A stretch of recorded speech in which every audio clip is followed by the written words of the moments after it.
first speaker will be Dr. Colin Carter, who is a professor in the Department of Agricultural and Resource Economics at University of California, Davis. He'll be speaking about Canada, although he's done quite a bit of work in about China as well. When we get to if we have time for questions and answers, he is a co-organizer of this conference. He is a fellow in the Agricultural Economics Association, which is the highest honor that our association has. He's won numerous research awards as well. Our next speaker will be Steve Zanheiser from USDA Economic Research Service.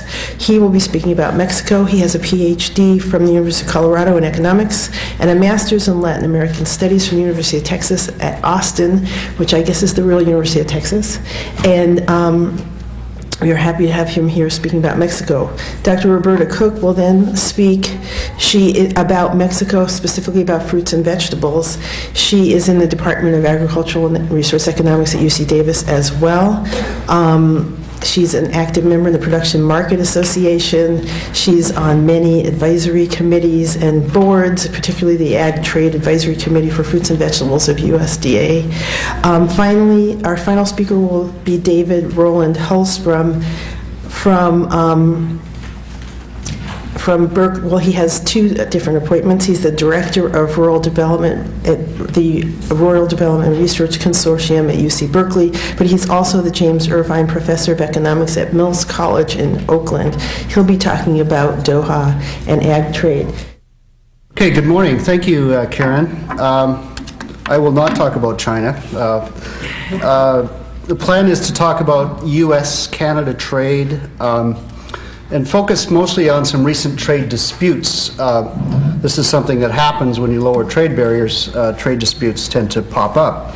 Rob disclosed that he's of Dutch heritage. I should disclose that I'm actually from the Great White North, grew up there and have lived in California for 20-odd years. In any case, when you look at the various trade agreements that have involved U.S. and Canada with regard to agriculture, it's clear that the markets are much more integrated now than they were 10 years ago. Not only do you see additional flow of product, but also a lot of additional investment, cross-border investment.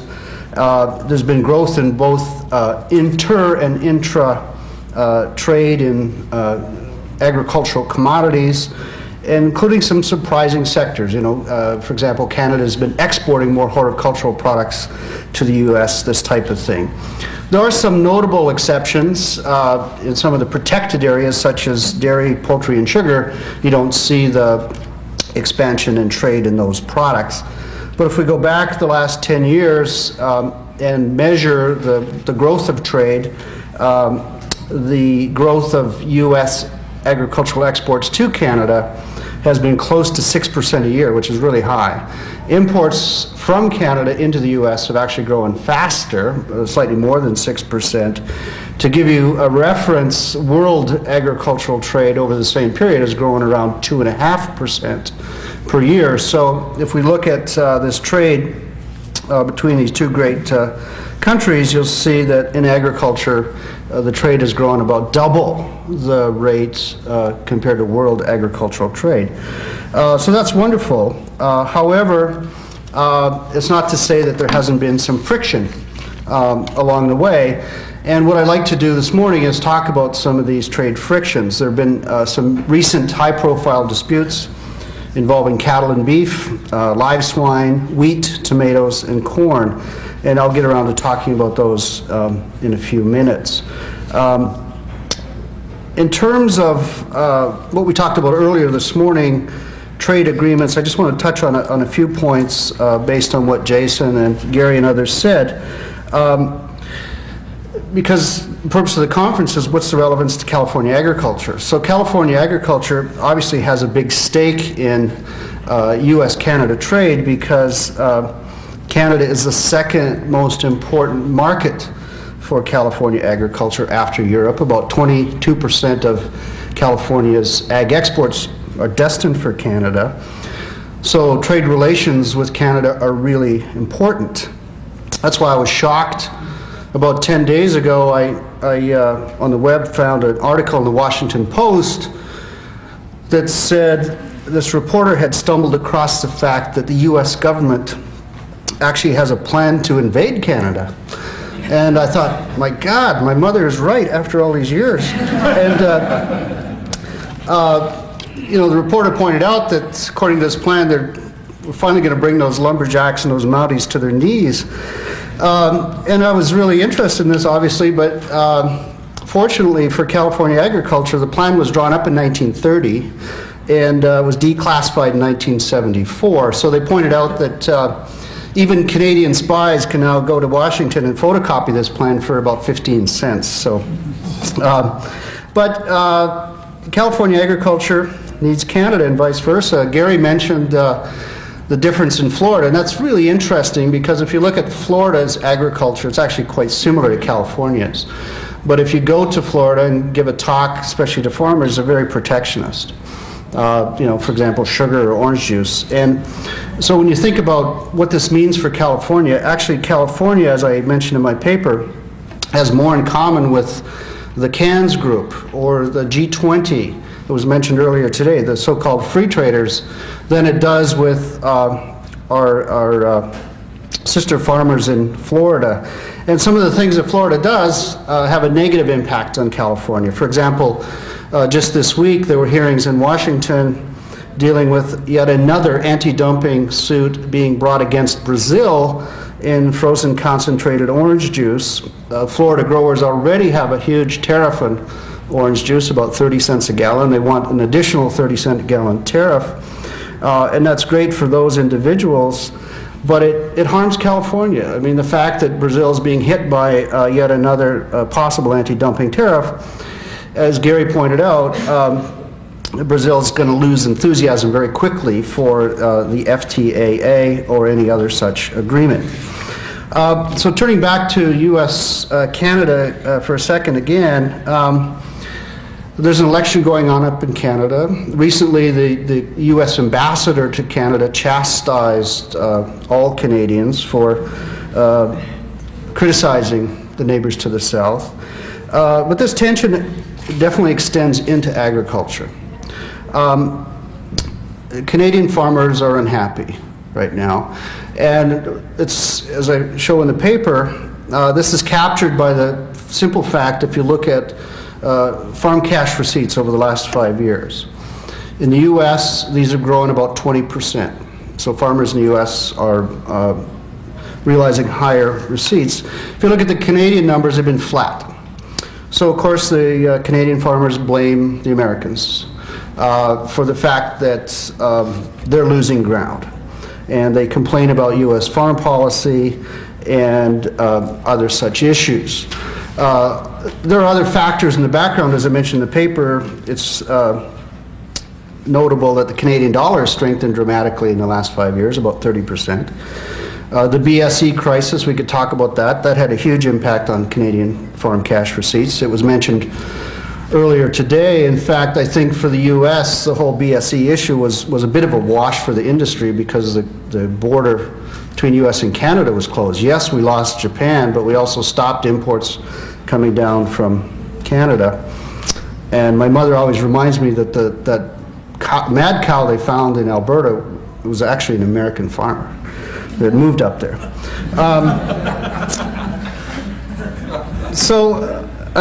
When we look at relations between these two countries, I think it's fair to say they're strained right now. And this comes out in these trade disputes that I mentioned, the trade remedy laws. I'm sure you've heard of them. Gary mentioned anti-dumping. There are two components, anti-dumping, countervail duty. Anti-dumping has to do with trade actions, they're legal actions against a foreign country if there's a belief that that foreign country is selling into our market at below cost of production. Countervail duty has to do with the fact where maybe a foreign industry is receiving a government subsidy. Both can result in tariffs. So let me just talk briefly about some of these cases. AG had mentioned the apple juice case against China. That's what that was about. And he said something like the U.S. industry had to seek protection. Well, one place to seek protection is through an anti-dumping tariff, because quite often these tariffs are huge compared to some of the numbers we heard earlier today. So I mentioned the commodities. There was a dispute between U.S. and Canada in tomatoes in 2001. The U.S. brought a case against Canadian greenhouse tomatoes. Those are those lovely tomatoes you'll find in Safeway that are produced in greenhouses in Canada with new technology. The U.S. ITC found that Canadians were dumping tomatoes into the U.S., and they assessed a tariff of 32%. Not coincidentally, a few weeks later, the Canadians filed a case against U.S. fresh tomatoes and similar sorts of arguments. So here's an example of a tit-for-tat reaction, which nobody benefits from, really. And this one ended on a good note. Both countries decided in the end that there was no injury, so the preliminary tariff was removed. A commodity where there's been a long-running dispute is wheat.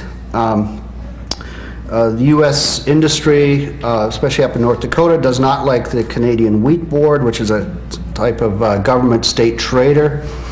The U.S. claim is that the state trader is an unfair trader, and the U.S. millers actually prefer Canadian wheat because they think it's of higher quality. And since NAFTA, the growth of wheat imports into the U.S. from Canada was quite strong. The recent skirmish resulted in a tariff on wheat coming in from Canada. In 2003, it was 50 cents a bushel, which is around 15%, a very steep tariff. I have a graph in my paper that I show what happened to imports of wheat from Canada after the tariff was imposed. As you can imagine, it just plummeted. So pretty much put a stop to that trade for a while. Interestingly, after the tariff was imposed, this case went to something that came out of NAFTA, which is called the Binational Panel. Under Chapter 19 of NAFTA, there was provision for appealing these trade remedy cases. And so this case went to the NAFTA panel, and the NAFTA panel determined that the US ITC really had no strong basis for imposing this tariff. So just a few months ago, the US ITC went back and looked at the case again, and they actually revoked their decision. So the tariff has come off now. But in the meantime, the Canadian wheat farmers have been very upset with the U.S. protectionism in wheat. And the North Dakota farmers say, we're not done with you yet, right? Live swine. There's been tremendous growth in livestock trade between U.S. and Canada. There's a history of bickering over trade in live swine and pork. In 2004, the pork producers in the United States brought a case against Canada because Canadians were exporting a lot of baby pigs to the U.S. The case was brought by Smithfield Foods, which is the largest pork producer in the world, a very large U.S. company that's fully integrated, and they wanted a tariff against these weanlings, these baby pigs, and they did receive a preliminary tariff.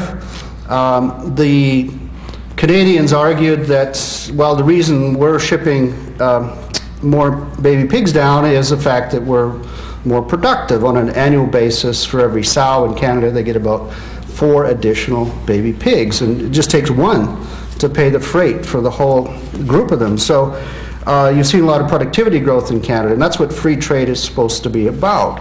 But the U.S. industry argued that there were Canadian subsidies, and in the end, the US ITC ruled that there was no injury, largely because the lawyers brought US pig farmers into the hearing, and they argued against this tariff.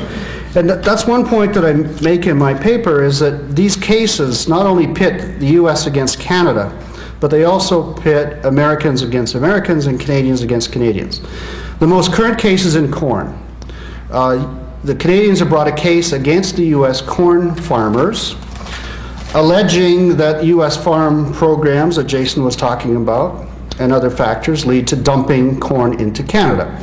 the Canadians have just assessed a huge preliminary tariff of $1.65 a bushel, which is about 70%. So that tariff is now in place. Well, guess who's going to be harmed by such a large tariff?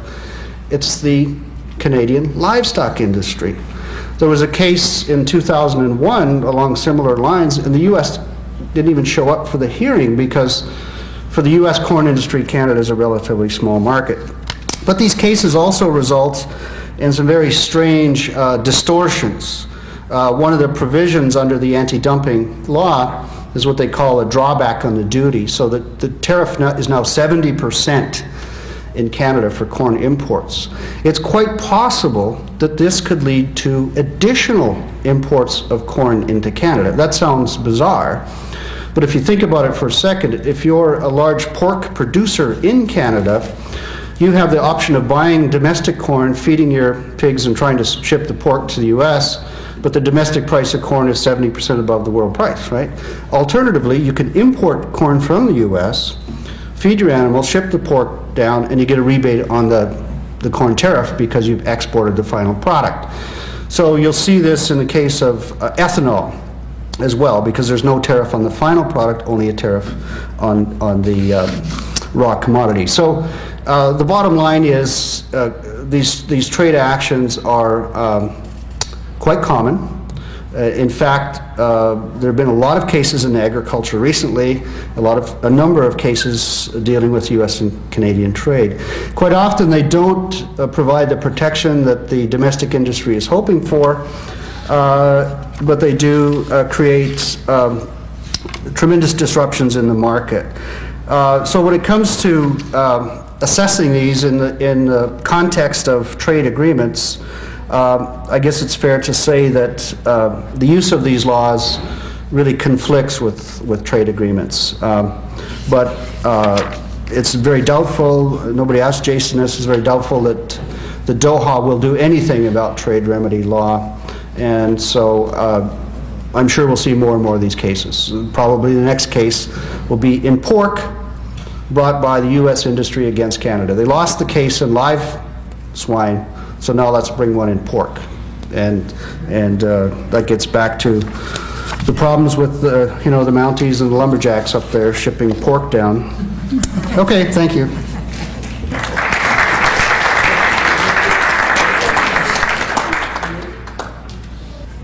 First, I would like to thank Phil Martin for the invitation to participate at this event, and Roberta Cook for offering some pointers in advance of coming here, and also taking a look at my paper, and the Giannini Foundation for sponsoring the event, and also several colleagues at ERS who took a look at my paper before I brought it here today.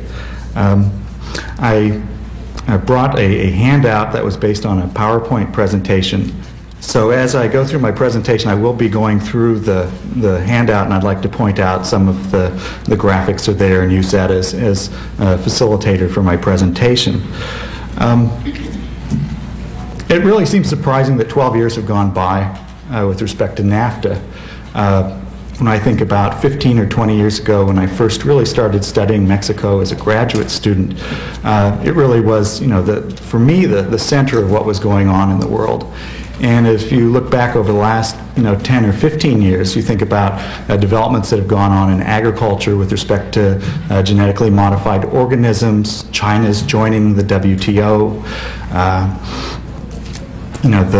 the bidding up of energy inputs by major emerging economies such as China and India. It seems that NAFTA really is a much smaller piece of the world puzzle. And then also when you think even, about sort of what are the major foreign policy things going on today, with respect to the mass murders of September 2001 and the military response in Iraq and Afghanistan, that really NAFTA starts to be something that's really, a small part of what's going on. And I think it's very important that we not forget that NAFTA really was a big accomplishment.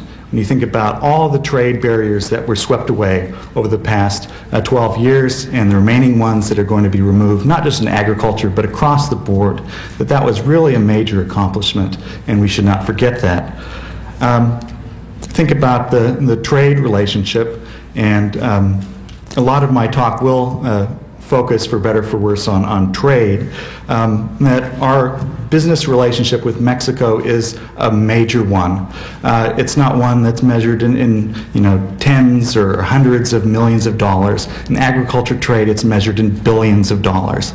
And the volume of that trade for most commodities that were traded has doubled during the last 12 years. It's doubled in dollar value.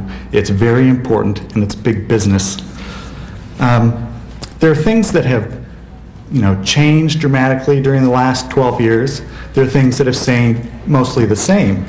And one thing that's interesting is that the composition of our trade with Mexico is, on a very broad scale, very similar to the way it was before NAFTA. If you look at the composition of our exports, and that's on the second graphic that I have, the main products fall in the categories of grains, oilseeds, and meat, about 3/4 of our exports to Mexico. And that's about the way it was before NAFTA. On the import side, about 70% of our imports from Mexico consist of beer and fruits or vegetables. The main change in this composition is the big increase in beer exports. Beer is the leading agricultural export of Mexico to the United States. Several years ago, it passed $1 billion. That's a lot of beer. So that's very interesting, that NAFTA did not, dramatically change the basis for our trading relationship with Mexico. The strengths, why it is that Mexico exports so many fruits and vegetables to us, why we export so many grains, oilseeds, and meat products to Mexico, it has to do with strengths of resource endowments, the acquired abilities that our two agricultural sectors have, and that pattern continues to this day. On the third page of my handout, there's a chart that indicates California agricultural exports to Mexico. There's a really neat information resource that the University of California, Davis's Agricultural Information Center and the California Department of Agriculture have put together, where they've tried to identify exactly how much agricultural exports does California have. And it's really quite a dandy resource because it gives you an insight into what it is that California exports to Mexico. In terms of California's share of those exports, it's just about in the area of 5 or 6%. So, California is obviously a major player in exports, but it's not, the majority of exporters. If you look, however, at particular products, there are products where California is not only the leading producer of these things when you think about U.S. agriculture as a whole, but they are accounting for the majority or even practically all of U.S. agricultural exports to Mexico. And I would point out things like dairy products, table grapes, processed tomatoes, almonds, peaches and nectarines. You notice that I have a 132% share. That's because of a data aberration. I just wanted to lay that out honestly rather than hide it in a footnote. And then also, if you look at for some of these products as a share of California's farm income, you're talking about 5%, 8% of total farm income for the state. Those are really large ratios. So, I just wanted to point out that, the Mexico relationship is important for California exports. It's not necessarily the main game. Obviously, I think because of population size, Asia is a really attractive market, but that Mexico's there and it's important.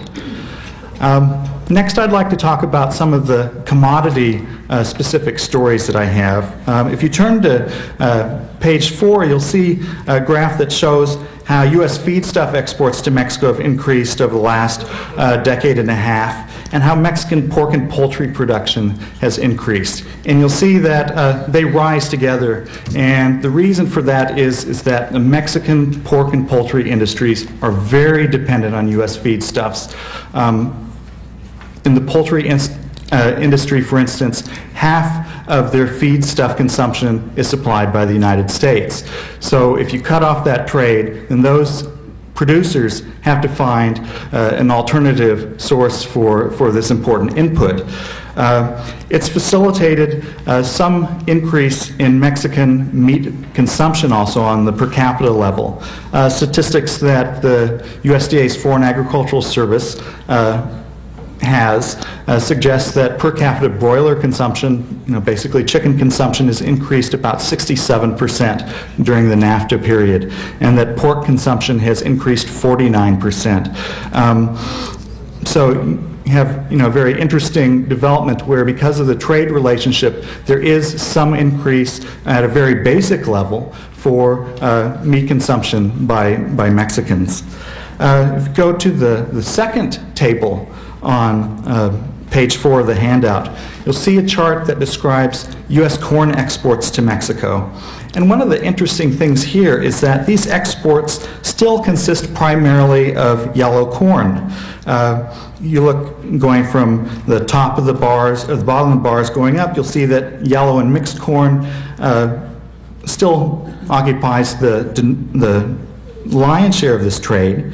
There's also been trade in cracked corn. In order to get around Mexico's lingering trade restrictions on corn, people have been grinding up corn and sending it in a processed feed category. So that enters duty-free. And then there's actually been a small amount of, or a small proportion of, white corn exports. And one thing that's been interesting during the NAFTA period is that initially Mexico looked like a very attractive market for white corn. And there was a period during the late 90s, early 2000 period where there was something in the order of 10% of our corn exports were white corn. But in recent years, Mexico has really tried to bolster their white corn production. They've given marketing payments to commercial producers. They've applied the highest allowable import tariff on white corn. And because of this, our exports of white corn to Mexico have contracted. One thing I wanted to sort of point out, if you look at that chart and you see the point where the exports are the lowest is 1993.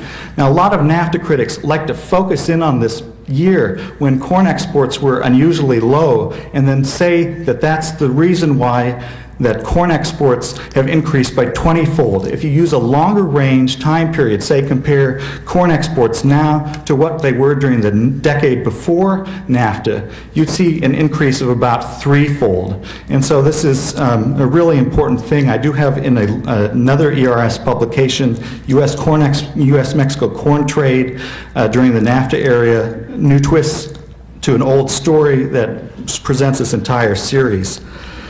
I'd like to move to fruit and vegetables because obviously this is an area where both Mexico and California are really very competent producers, and talk about how the market has become more integrated. Because there is an interest in consuming a wide variety of fruits and vegetables year-round, an integrated market where suppliers are coming from multiple zones of production throughout the world, it's really the logical way of satisfying those consumer demands. And trade liberalization has been really important for opening up more broadly the U.S. market to Mexico, and also the Mexican market more broadly to the United States. If you think back to what sort of trade restrictions were in place before NAFTA, depending on the commodity, the U.S. had a few line items where the tariffs were more formidable, but many of them were pretty low. They were applied on a seasonal basis, and on a value basis, they were really small. For key commodities, Mexico had import licensing the same way that they treated many grains and oilseeds and also many meat products. They had tariffs that were in the neighborhood of 20%, and these are really, for me, I consider a 20% tariff to be a pretty sizable import barrier to jump over. With the integration of the markets, and not just during the NAFTA period, but during, like going back to, say, the end of World War II, there's been this development of a mesh of relationships between U.S. fruit and vegetable producers and Mexico fruit and vegetable producers in terms of marketing arrangements, assistance, lending arrangements, a whole gamut of different types of business relationships. And that is sort of the foundation for this great trade between Mexico and the United States in fruits and vegetables. During the NAFTA period, Mexican fruit and vegetable exports to the United States have doubled. The import share in terms of net imports as a portion of U.S. consumption for fresh or frozen fruit or vegetables has risen during the NAFTA period from about 5% to 7%. That's not very many percentage points, but it really is an important accomplishment on the part of the Mexican fruit or vegetable industry. In Mexico, there's been a really dramatic expansion of the supermarket industry. And many people believe that the expansion of supermarkets in Mexico is going to serve as a platform for additional sales of U.S. agricultural products, including fruit and vegetables. And so that's something that will be interesting to see in the future. One thing that is a concern for agricultural products, and particularly fruit and vegetable producers and participants in international trade, is that as you roll back the traditional trade barriers, that you end up having to deal with a new set of issues. And so you no longer have to worry about, a 3% tariff on something during a particular year and having to visit a national capital to get an import license, but instead you have to start to be focusing on what are the sanitary regulations that affect my meat trade, what are the phytosanitary regulations that affect my fruit or vegetable trade. And for those of you who are involved in the fruit or vegetable industry, I'm sure that you can testify that there's been progress made in this area, but that it also comes with a lot of hard work. Sometimes it's painstaking and nerve-wracking, and you can pull your hair out if you have any left. But there have been accomplishments made, and if you look at like variety of products that are brought in, there are things that are brought in fruits or vegetables that if you go back 30 or 50 years, you wouldn't find on the import sheet, in terms of mangoes and lychees and papayas and things that are produced in small quantities in the United States, but are things that Mexico produces very well. And then there's also avocado, something that the U.S. Does produce, and that Mexico has greatly increased its exports to the United States.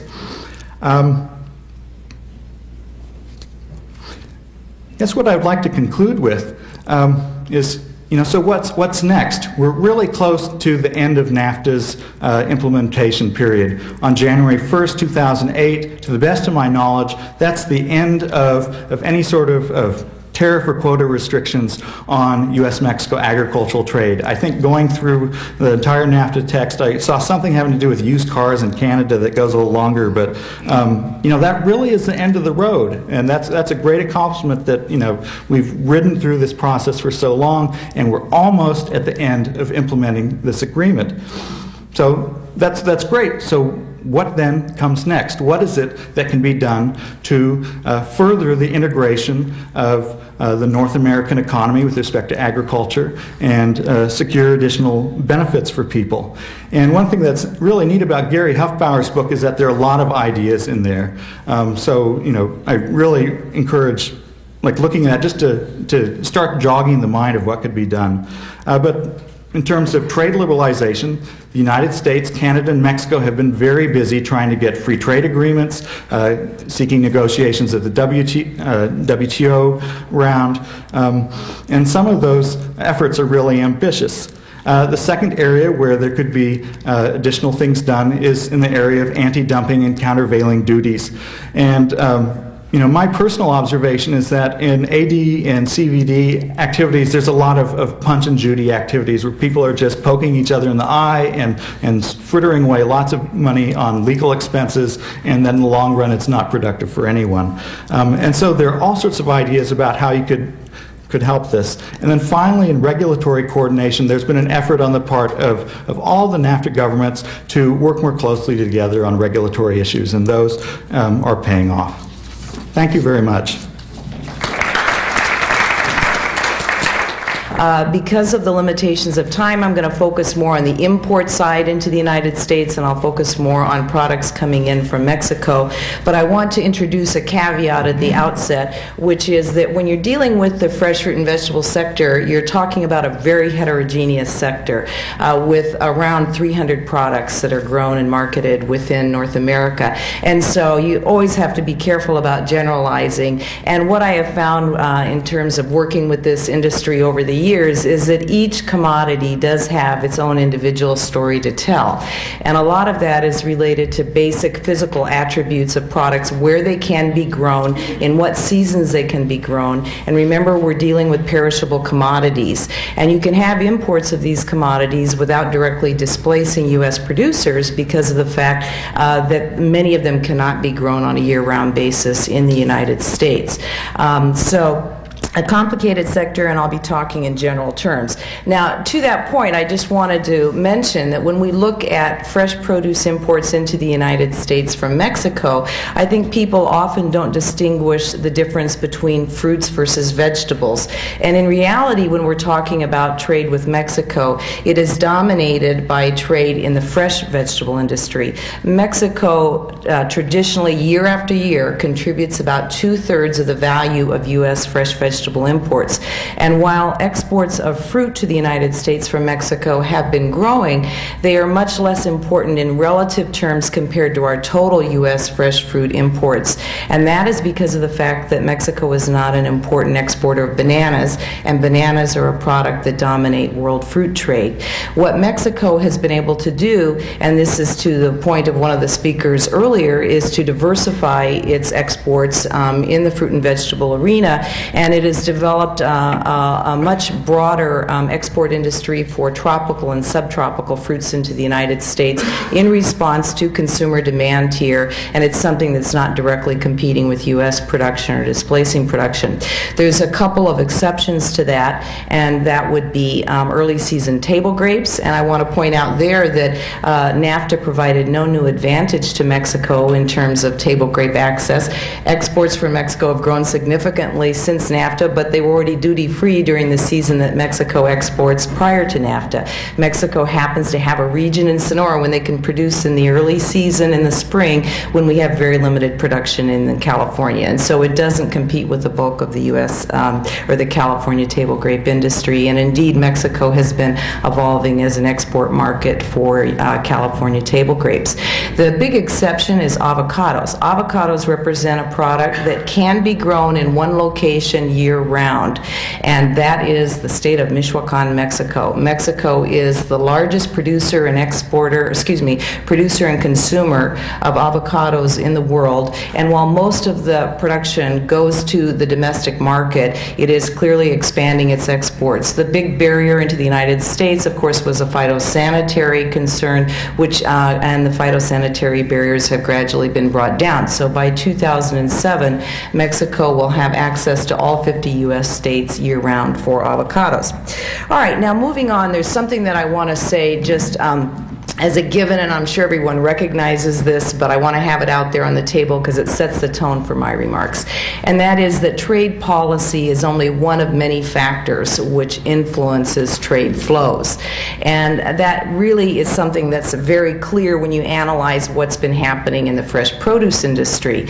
And already, over the last 20 years, we have experienced tremendous trade liberalization into the United States for fresh fruits and vegetables, going back to the CBI initiative in 1983, most recently with the U.S.-Chile Free Trade Agreement. Our markets are essentially open in the fresh fruit and vegetable category, and phytosanitary constraints have been coming down. So you could say, well, then what would you expect for the future? What will be the big new change for the future? And I would argue that there are compelling compelling forces in the food distribution industry that will continue to reinforce further integration in the fresh fruit and vegetable sector. And I want to come back to the seasonality factor that I mentioned. It used to be that producers in California were seasonal producers. And what did that mean? It meant that buyers had to shift producers season to season as the production regions shifted. And it was a very fragmented industry because of perishability of these products and the fact that they're constantly subject to weather shocks. Prices were very volatile. So this was very much an industry that operated on a spot market basis. Over the last 20 years, we have more California fresh produce shippers who have been trying to develop year-round programs. That increasingly has involved imports during the off-season. That has been facilitated and permitted by the trade liberalization that has taken place. But that trend is becoming even further strengthened now. And that's because of the fact that in the latter part of the 1990s, we had significant consolidation at the buying end of the U.S. food system, in particular in retail channels where buyers got larger in order to begin to combat the threat from Walmart. So large retail food chains that were already big merged and became even bigger. And out of this process, what has happened is that has induced consolidation on the supplier side. So my message would be that we have fewer firms involved in marketing fruits and vegetables today relative to a few years ago. And that's a trend that's going on throughout the hemisphere as well. And it has important implications in terms of how we import products, because in the past, retailers did not want to incur the risk of direct importation. So as California fresh produce shippers began to provide more of an import function for them, that helped them out in that regard. But still, a large portion of what they import, say of Chilean winter tree fruit, most of that goes into the Port of Philadelphia and is handled by specialized importing firms there. For the Central American product, that product has tended to go into Miami and be sold by importers and brokers there. And for Mexico, the big point of entry into the United States is Nogales, Arizona. If you understand the Mexican horticultural industry, one of the first points you know is that the bulk of their horticultural exports originate in the state of Sinaloa. That's in northwest Mexico. It's just a straight line up the highway to the Nogales border. So the way the system evolved over time is that very large Mexican grower exporters, Sinaloa-based frequently, forward integrated in the marketing sense into the owning their own distributorships on the U.S. side. But nevertheless, those distributorships didn't really undertake a lot of the sophisticated marketing functions with buyers that our California fresh produce shippers did. Rather, that Nogales market operated more like what we would call a street market in the fresh produce trade, like a wholesale market, like the Los Angeles wholesale market. Why? Because you have all these warehouses that are near each other, and the retailers were not confident enough of the quality of Mexican products to just buy over the phone like they do California products. And so they would generally walk those warehouses and buy on a spot market daily basis. Well, that no longer fits with the model of these very large firms. If you're very large, your biggest risk is being short on products. So what they're doing is they're starting to develop relationships with these forward integrated grower shippers out of Sinaloa that are more similar to the types of relationships that they have with California produce shippers. And that's a movement away from the spot market. It's a movement away or toward contract pricing, forward pricing. So you have Costco that will go to an exporter from Mexico and say, hey, what's the deal you can give me for a particular size of tomatoes over the winter season? And I want it on a contract price over that period of time, and I want you to be able to guarantee specific grades and sizes. Well, because of the fact that Mexican grower exporters generally were not marketing that much for other producers like a California produce shipper would, they couldn't necessarily bring together the volumes that the big buyers needed. So this is now inducing them to begin to act more like grower shippers in California, where they're sourcing from a wider variety of producers and where they are also trying to extend shipping seasons. And I want to highlight that point because Steve mentioned, and it's been a striking factor in recent years, that California has been able to expand its exports of many fruits and vegetables to Mexico during our summer seasons when we have abundant production, because of the fact that summer producers in Mexico are often small-scale producers, and they have a very fragmented distribution system there during that time, and it's very can be affected by rain in the summer, which negatively affects product quality. So you have to understand there's different regions within Mexico and very different market structures. Sinaloa is the big powerhouse, well-capitalized exporter during the winter season, but in the summer, Mexico often has difficulty coming up with sufficient domestic supply of the quality that large supermarket chains in Mexico now want. And the growth in supermarket chains in Mexico over the last decade has been dramatic and continues to explode. So what is happening now? As some of these large exporters, such as the Sinaloa exporters, begin to expand product lines and try to extend their seasons, just as the California producers did, grower shippers, now what's happening is that's making them more impressive competitors in their own domestic marketplace during the fall and the summer season, which will gradually over time, I would think, contribute to greater competition with some of our California products that are currently moving there. And there's another factor which is related to all of this, and that's a broad trend in the fresh produce industry towards product differentiation and more value-added food products. For example, the bag salads that you buy in the store that respond to consumer demand for convenience. Those are fresh-cut products, we call those. Let me first talk about an example in the greenhouse tomato industry, because that's something that Colin referred to in his remarks and he also addressed in his paper. And to me, it's just interesting to think about how some of these trade disputes may unfold going forward in the future as we have more integrated firms, fewer firms involved in the trend, so they should have more closely aligned vested interests in free trade continuing. But on the other hand, you have more differentiation sometimes in the types of products that are being produced, and that can influence the dynamics within an industry. And that's certainly the case within the fresh tomato industry in North America, which has become increasingly integrated across the borders. But whereas in the past we would typically have trade disputes between Mexico and the Florida tomato industry, now we have disputes with the Canadian greenhouse tomato industry. But in addition to that, for the U.S. industry, it was the two basic players, California and Florida, operating in different seasons and so with different interests. But now that the greenhouse industry is important in all three countries, then what is happening is that you can get even less uniformity of opinions and interests within the U.S. Tomato industry. And the greenhouse industry across the three countries also doesn't have uniformity of interest, in part because of the fact that there are various technology levels employed within this industry. In Mexico, there's a range of technologies involved, and the broad category we use for this is protected culture.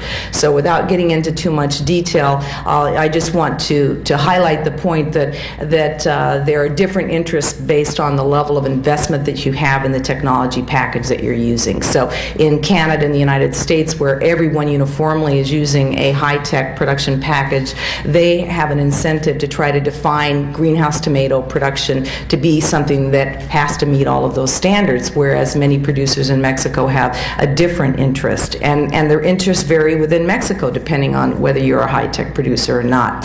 So product differentiation, I think, will have some interesting implications in the long term. And let me just briefly make a comment on the ITC decision with regard to tomatoes. When the U.S. greenhouse industry first initiated its dispute against Canadian greenhouse tomatoes. The ITC determined on a preliminary basis that greenhouse tomatoes were a separate industry, a separate product, and that enabled the whole process to go forward. Later, they reversed their decision and said, no, greenhouse tomatoes are a like product to field-grown tomatoes. So therefore, it was not possible to prove injury, because then you would have to prove injury for the entire U.S. fresh tomato industry, which is still dominated by field-grown, even though greenhouse tomatoes have increased. Well, I think that a lot of those kinds of issues will become more significant over time. I want to make a quick comment about the CAFTA region. Of course, those countries have had duty-free access into the United States for many years, going back to 1983. And again, here you're talking about a sector where trade is controlled by a very small number of firms. If you look at melons out of Central America, you've got Del Monte, Chiquita, and Dole that are dominating that trade. Well, what does all of this do? It tends to make trade more market-driven than it was in the past, because the firms that are controlling it are in touch with the final buyers. They understand consumer demand. And you look at this whole value-added category. The value-added fresh-cut fruit and vegetables within the fresh produce industry originally focused on vegetables, not fruit, because of the fact that most fruit has to be imported during the off-season, and there were also some technical post-harvest constraints involved. But as our markets are becoming more integrated, what's happening is that there's production which is being developed in Central America specifically to go into fresh cut processing plants controlled by Dole, Del Monte, and Chiquita, who've all recently gotten into the fresh cut fruit sector in the United States. So I guess my point is that I think there are a lot of forces that will continue to reinforce expanded trade in the U.S. fresh fruit and vegetable industry. And, you know, conceivably, I could see trade disputes actually declining over time. You know, I don't know if I want to be that optimistic, but you certainly could see that there are vested interests that might make that possible. And I imagine I'm about at the end of my time, so I just want to wrap up with one point, and that is that with regard to the fresh produce industry, typically people often, even economists, will assume that because of the fact that fruits and vegetables are perceived to be labor intensive, that therefore countries with lower wage rates would tend to have an advantage. But in reality, you know, as our market has become more liberalized, our industry remains extremely powerful. We are able to compete. And why? Well, we have abundant capital. We have extensive research, development, and dissemination, diffusion of that knowledge through our extension system. We use our capital to invest in technology to substitute for labor. And it's always misleading, too, if you look at a wage rate differential between countries, to assume that wage rate differential translates into the same difference in labor costs. And we find that that is not the case. And that is certainly true with Mexico, because in countries where wage rates are lower, generally labor is less efficient. You utilize more labor, and that offsets some of the advantage. Now, the final comment that I want to make on the technology picture, though, comes back to this whole area of protected culture that I was talking about. Let me just briefly mention Europe. In the last 20 years, what's happened in the vegetable industry in Europe is that they've moved to protected culture. So the winter production is coming out of Spain under plastic, under these various technology levels of protected culture. And that's something that's new to California, or excuse me, new to North America. It's only been in the last 10 years that we've been seeing the evolution of this industry, so far mainly limited to tomatoes, but a few other vegetables like bell peppers, cucumbers, and others.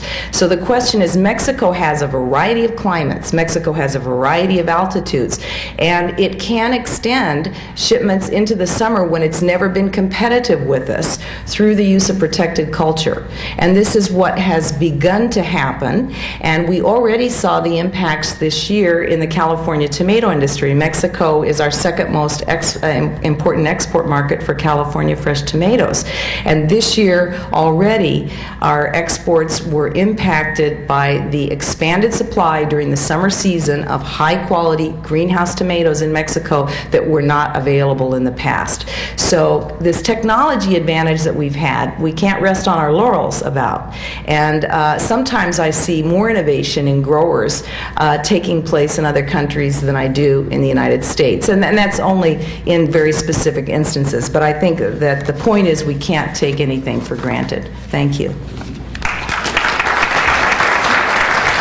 I love Roberta's talks unless I have to follow them. She does such a great job. It sets a very high standard. Thanks very much to Phil, Alex, and Colin for inviting me and also for putting together a really coherent and I think compelling program. I'm going to take you back now to the larger context of global trade and talk a bit about Doha and its implications for agriculture. The NAFTA setting is obviously a very relevant one for California, but I hope you'll agree with me by the end of my remarks that the opportunities for growth for California exporters lie in a larger global economy, particularly by looking to the West. And I'm going to advocate very strongly that American farmers go West. Remember that calling Asia the East is an artifact of the European perspective. For us, the Golden West is actually in China and in the high-income Asian countries. That's one of the main conclusions of the work that I've been doing, trying to forecast global trade patterns in agriculture and other products. But I'm very fortunate to have the comments of Jason and AG in the beginning of this meeting, because they've done a lot of work to set, I think, the background for, I wouldn't call it the negative agenda, but for the challenging agenda, and then also AG's remarks on the positive agenda for trade expansion in agriculture. I'm going to try to get into a little bit of the technicalities on the negotiating situation to help flesh out the details of why we're where we are in the Doha situation. But then I want to shift quickly to the positive agenda, because I'm very upbeat about the prospects for U.S. farmers in the coming decade. The landscape of international ag trade is going to change very rapidly over the next 10 to 15 years. And I think the U.S. farmers have an opportunity to reap very substantial gains from this process. The current round of the WTO is a watershed event for agriculture, because now agriculture is really in the centerpiece. For a long time it was deferred because it is a very difficult issue, but it's now become a very prominent issue and one that really can't be avoided any longer.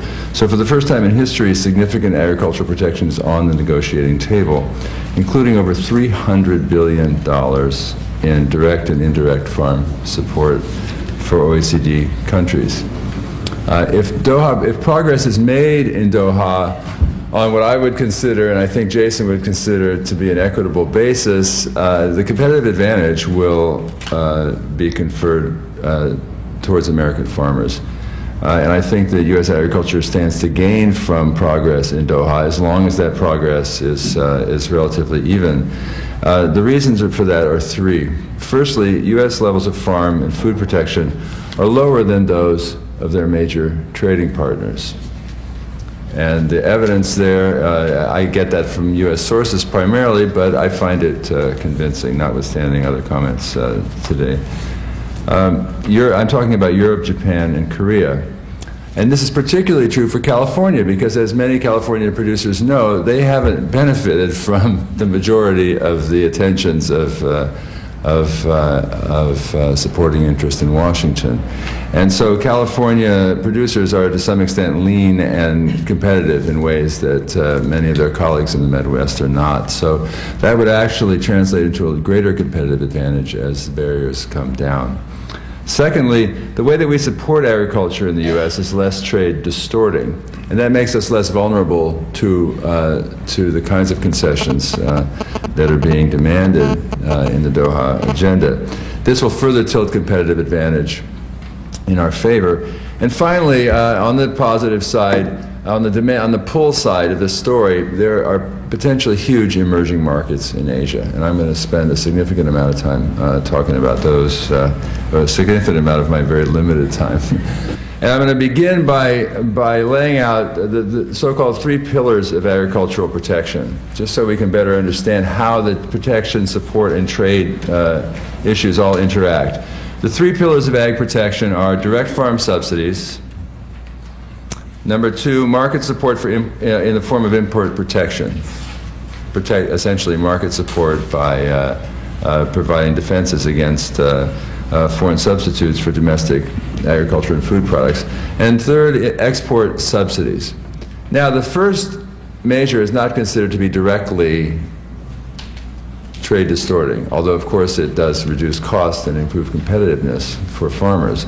The second two are much more controversial in a global trading context because they are directly incident upon trade flows. So they are what would be called WTO actionable. How does the U.S. system compare with its major competitors? Let's look at the next slide, if you've got one there, I hope. This is USDA data on the producer price distortion that arises from protection. And as you can see, U.S. support in this sense, that is, as an ad valorem subsidy, we call it, which means basically a percent price support, U.S. protection is lower than that of Europe, and it's much lower than that of Japan, and it has been for a while. This has been true for at least a decade. It's still true today. And for comparison, I put a Cairns Group country down at the bottom, just so you can get a sense of what a kind of a freer trade environment might look like. But the U.S. Levels of price distortion in agriculture are less than half of their major trading partners on average. Now, if you move to the next slide, it's further decomposed. And this is really important to the negotiating agenda. These are technical details, I'm sorry, but when it comes to negotiating, these are really the clutch points of the negotiations. Here, the agricultural support is divided into the three pillars: direct subsidy, export subsidy, and import tariffs. And I look at both primary ag, that is farm products, and processed food, which are often farm products in disguise, particularly in the import protection side, right?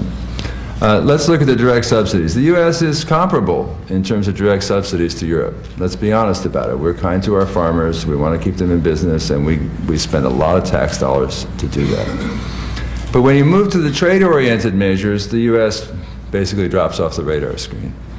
We spend very little, almost nothing on direct export subsidies, or not significant amounts. On import tariffs, yes, there's protection, but it's very focused, it's very targeted on strategic sectors.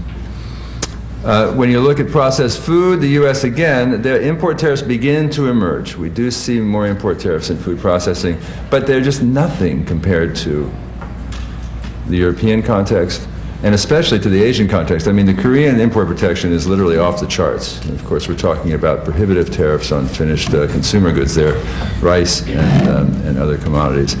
So U.S. protection is substantial in the direct sense, but in the context of Doha, it's insubstantial. And that does give us a very significant negotiating advantage. Now, are we going to make progress? Well, I guess I would call Jason an optimist, and Gary might be more of a skeptic. I'm somewhere in between, because first of all, something has to happen. I've talked to WTO people, and the WTO is a very important process. Everybody recognizes that its momentum should not be broken completely.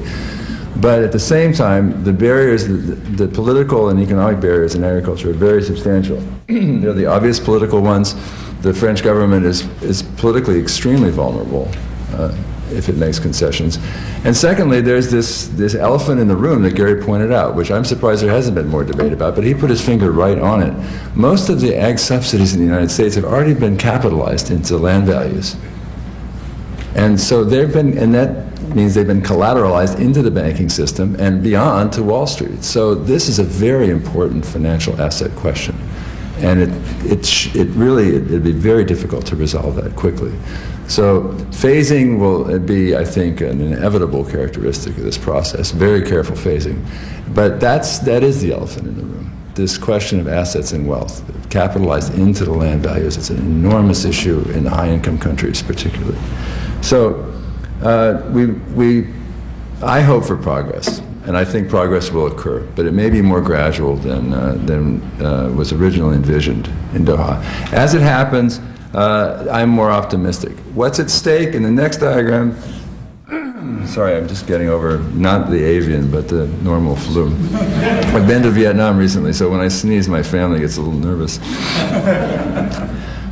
If you look at the next table, these are World Bank estimates of the impact of the Doha round reaching its stated conclusion.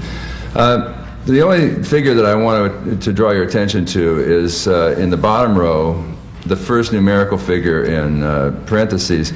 That's the percent of the gains from the Doha round which would accrue from the agricultural component of the negotiations. We're now down, I mean, we've made enormous progress in global trade liberalization, and we're now down, as they say, to the meat and the bone. And a very big part of that is agriculture. According to these estimates, 63% of the gains from global trade, all merchandise liberalization, liberalizing all merchandise trade, 63% of the gains would come from agriculture. So that's why agriculture is on the table. It's the giant turkey in the middle of the Thanksgiving dinner. It's really the big piece of this feast.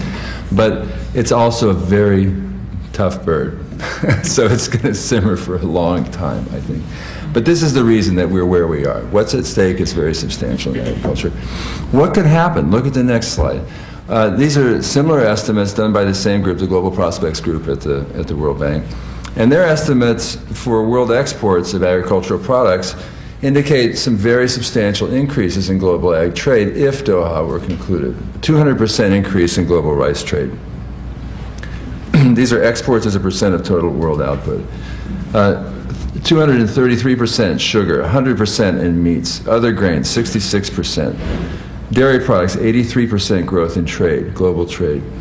Other agriculture, 71%. So as this process advances, and I think it will advance, the pace is, I think, open to question, but as it advances, the question is, of course, who is going to get these new trading opportunities? Who's going to capture these new trade opportunities? My feeling is, as I said, that U.S. farmers are in a good position to do this. But let's talk about where those markets are going to arise. And this brings me to the sort of, I would say, the positive side of the story. New demand, new emerging markets. These markets, as I see them, are primarily in Asia. Collins has a lot of expertise on the Chinese economy. I'm sorry that our former UC colleague Scott Rozelle isn't here because there's no substitute for his understanding of the micro side of Chinese agriculture. But on the demand side, it's very clear that China's market growth is outstripping its capacity. And that presents an enormous export opportunity for food producers around the world. Many countries have already jumped into this. The U.S. has benefited from it. Brazil their exports to China have exploded because of this emergent demand, primarily middle-class demand. As I think many of you know, as incomes rise in countries, the resource intensity of consumption rises much faster. People's diets shift towards meat, they shift towards more resource-intensive food commodities, and the result is often, for the dynamic Asian countries, tipping the balance towards import dependence. This has happened in Japan and Korea. Even though their rice markets may be nearly closed, Japan imports 2/3 of its animal feed. They have no choice. They either have to import the meat or the animal feed because those extensive crops, those extensive resource-intensive crops, they don't have the capacity to produce them. So the rice market may be closed, but the cereals market is wide open, and 2/3 of their cereals are coming in. Korea, 50% of their cereals are imported, but it's for animal feed. And China, as an emergent giant with relatively scarce resources, the abundant resource in China is labor. But frankly speaking, land resources and food production-oriented resources are really relatively scarce. They've made enormous progress in productivity growth, but demand is growing just at an astonishing pace, particularly in urban areas, particularly among the middle class. Let's look at how this plays out over the next 20 years. These are my own projections with a global forecasting model. And what I'm calling is for China to become the largest food importer in Asia. Now, art may imitate life, or life may imitate art. The art of forecasting is being imitated right now in some specific sectors. If you take a look at the next slide, you'll see one example, soybeans. In the soybean sector, China's net trade has tipped dramatically in the last 10 years, from being a small net exporter to being a huge importer. Over 20 million tons of soybeans are being imported into China right now. A major protein staple, fundamental staple crop, very substantial import dependence. I mean, have we seen this before? Of course. This is happening with energy. 10 years ago, China was a small net importer, net exporter of energy. Today, it's the world's second largest importer. So it's all about the resource intensity of consumption. And as incomes rise, this is an inevitable consequence.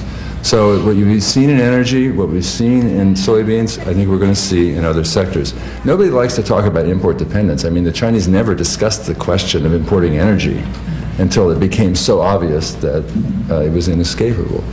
They went from being an exporter, remember, in 10 years, to being the world's second largest importer of energy. And in food, I think we can expect to see something analogous happen. I mean, I'm not sure that the world can feed China, but I think China's needs for imported food are going to be reflected in the same kinds of trends that you see in soybeans. Just the last 2 years that are available data, let me get to the specific crops since that was promised for this session. From 2003 to 2004, which are the USDA's latest data, U.S. exports to China, total agriculture went up 71% in 1 year. Dairy went up 147% in 1 year. Citrus, 20%. Grapes, 161% increase in exports to China in 1 year. Almonds, 194% increase. Walnuts, 34% increase. Now, I don't have the data for 2005, but the Chinese economy hasn't exactly reversed its growth in the last 2 years. So my sense is that we're going to just see more and more of this because it's about resource intensity. Let's move to another potential market that's attractive in the time that we got left. High-income Asia has been historically very protectionist. If we went back to that original chart with the 3 pillars of protection, you'd see that, I think I mentioned, Korea's protection is kind of off the charts. Japanese protection is very high, as we well know. But if Doha really makes progress in these countries, and they're under enormous pressure to make significant concessions, then we're looking, with the scale of prior protection and the income levels in these countries, we're looking at, again, enormous potential demand growth, very substantial demand growth. And rice, meat, dairy, other specialties, that's where we'll see most of the growth. But I think there are opportunities across the board. Now, being bullish about Asia and China is a little risky in California because I know about garlic, I know about strawberries, and I feel great empathy for individual specific sectors that are suffering under Chinese competition, particularly the labor-intensive specialty crops. My reaction to those concerns is just to beg for patience, because I sincerely believe that the Chinese consumer is going to come to the rescue of those producers. I think that Chinese demand will overtake Chinese capacity in almost every one of those sectors, and when it does, even those sectors may become competitive again in California. But in the meantime, we have many sectors that are already very substantial net exporters. And resources have been moving from celery, as AG remorsefully admitted. They're moving from those activities to other activities. The opportunities are there, not in all sectors, but they are there. To give you an idea, you can look at this next slide on Japanese ag trade. These are my own forecasts out to 2010. And assuming that we have liberalization resembling the current Doha offers, this would involve very substantial growth of imports in Japan for products in almost all categories: fishery, forestry, beverage. Other foods are mainly specialty crops, the kinds of things that California is very good at producing. For China, so far, the main beneficiaries have been the extensive crops because of the resource issues I talked about, but because of technology advantages and other characteristics of California, quality primarily, I think they'll be very competitive in those markets. So to wrap up, this conclusion is very simple. I think that very large food markets will open as Doha advances, and beyond Doha in these in the dynamic Asian economies, particularly in China. The question really is, And I think that U.S. and California producers are well positioned to take them, but who will take those markets? That's the question that I would pose to California producers. I'm very optimistic about the market opportunity, but of course there's no guarantee that those opportunities will fall in the hands of California producers. They have to respond to those opportunities. Thank you.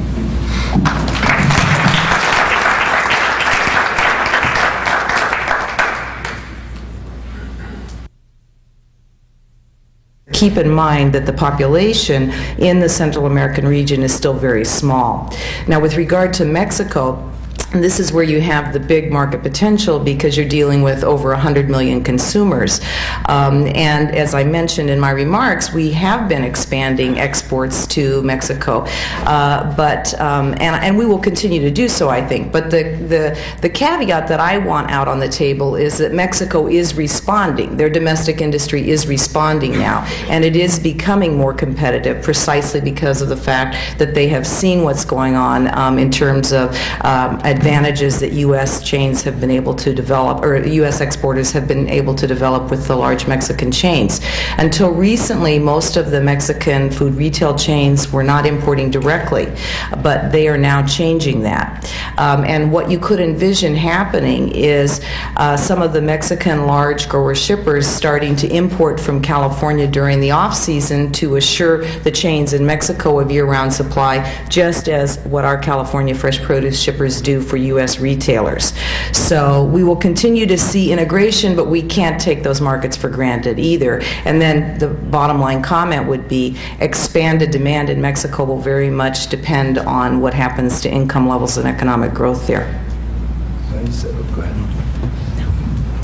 ahead. There's one very interesting development that's coming down the road for Mexico, and that is that Mexican population growth is slowed quite a bit over the last several decades, to the point that the population birth rate is really that of a developed country.